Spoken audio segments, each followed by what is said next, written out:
Hey everyone, today we'll be learning how to query UMA Oracle data from the graph. So first of all, what is the graph? It's an indexing protocol for organizing blockchain data and making it easily accessible with GraphQL. And anyone, generally protocol teams like UMA, will build subgraphs that define what information the graph indexer should track and store, and then users can query these subgraphs, again, using GraphQL. And in today's video, first we'll use the Graph Query Playground to better understand graph queries in general, and specifically the data available to you in the optimistic Oracle V3 subgraph.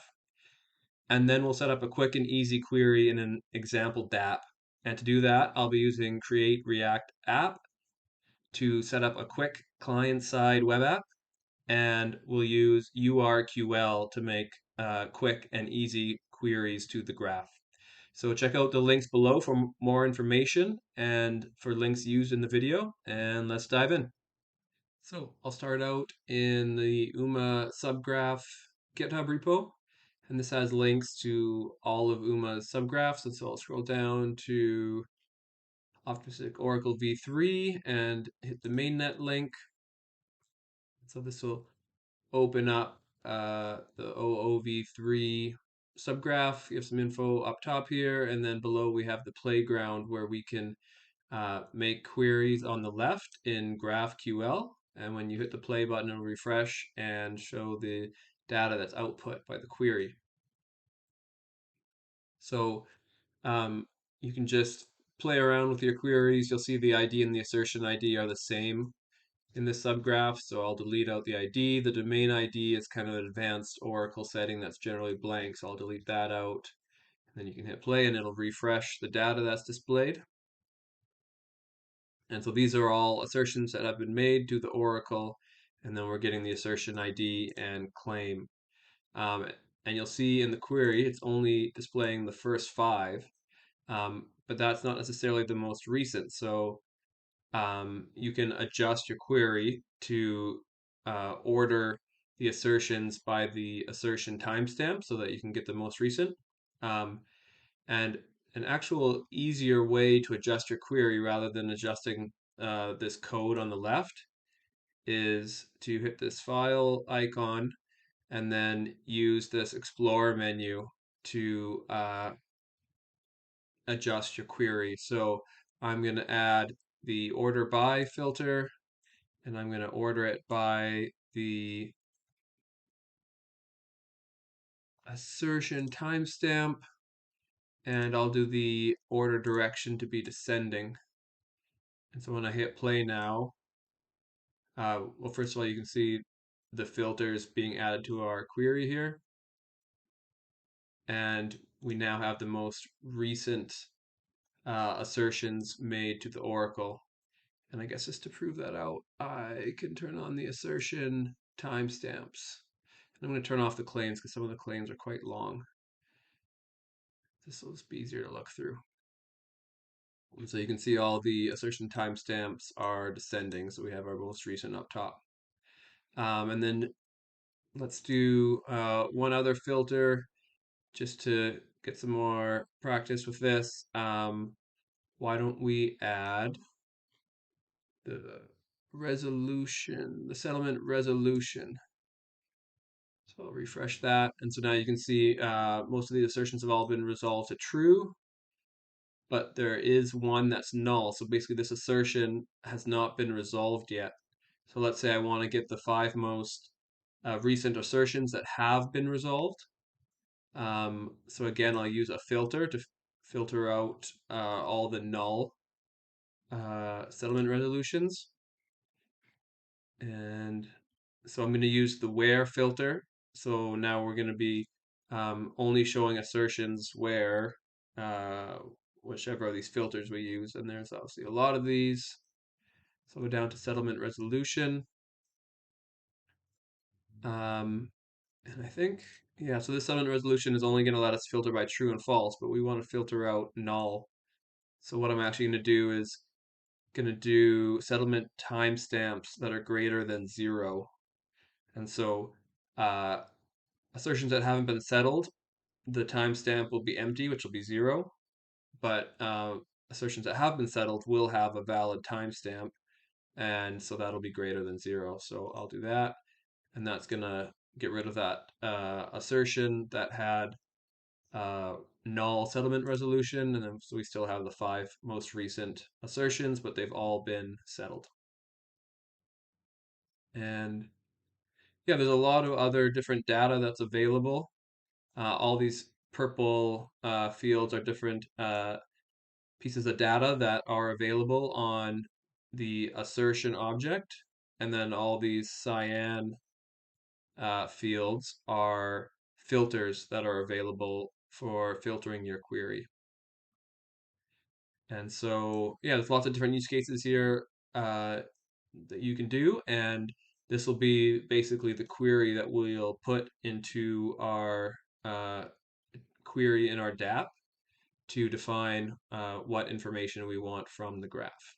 And so now that we are familiar with the OOV3 subgraph and have a query created, let's create a simple Dapp where we can make our graph query and display the information on our web page. So I've used create React app, which is just a really simple repo to create a client-side React app. I've deleted out a bunch of unnecessary files, and I've edited the app.js file just to be a simple React component where we're going to have a React state variable called data, and we're going to use the use effect hook so that when the page loads, we're going to call this get data function where we're going to uh, query the graph and then set data to the query response. And then we'll use that data state variable in our return to display that information on the page. And so the first thing I'm going to do is in my terminal, I'm going to run npm install urql, which is a package we'll use to create a GraphQL client that will query the graph. And so to use urql, first thing I'm going to do is I'm going to paste in some imports that we'll use below. And for querying the OOV3 subgraph, we're going to need the graph URL. And so for that, I'll switch over back to our graph web page and grab, sorry, it's not the URL there, it's actually this queries link here. So I'll copy the link and paste that in there. And then we're also going to need our query,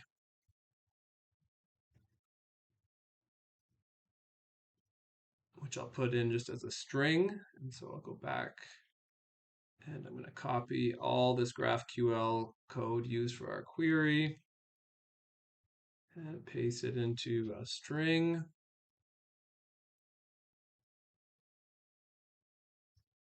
And then I'm going to create a client using the GraphQL import that we had before, the create client. And so that's going to take a URL, which we will set to the variable we just created. And then it also is going to take another variable called exchanges, which is an array of objects. And this is used to set the caching settings, which is kind of like a performance related setting.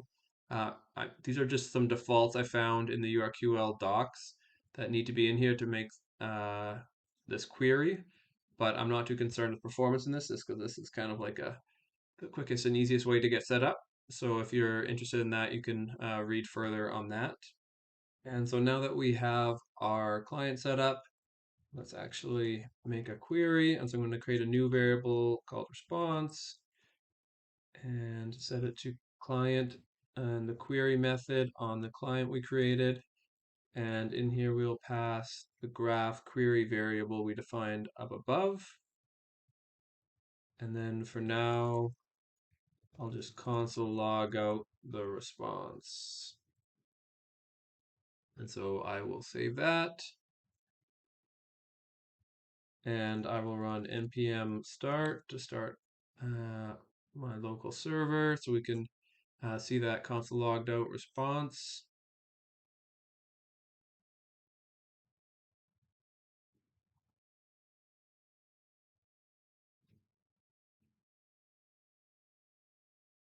And so here it is. Make that a little bigger. So the response, um, we have a child called data, and under that data, we're going to have the returned query. So it's going to have an array called assertions, and within that assertions array, we have 5 separate assertions, and each of them have the assertion ID, assertion timestamp, the settlement resolution, and then it also adds another field, which is the type of the data return. So it's just saying that it's an assertion.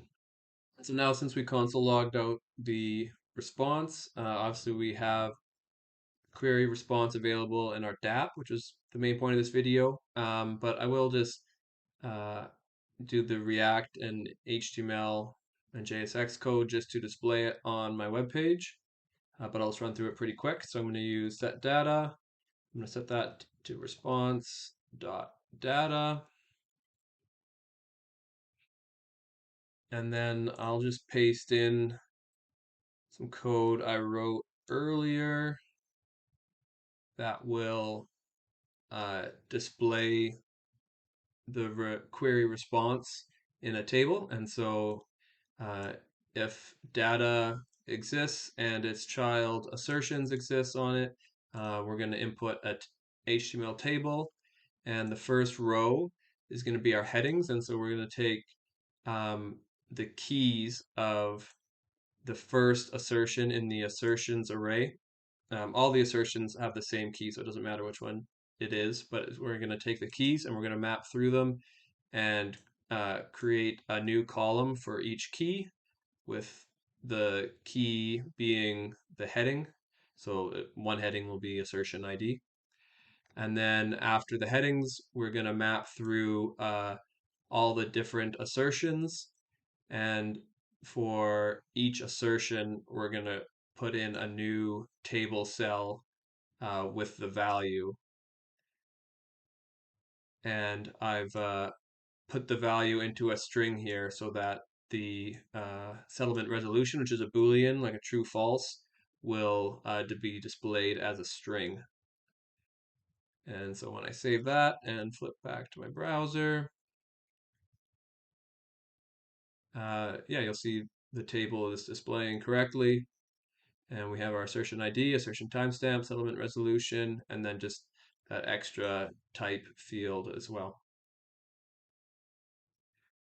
So that's the end of the tutorial. I hope you learned more on how to use the graph playground and what is in the OOV3 subgraph, and how to make a query from your Dapp.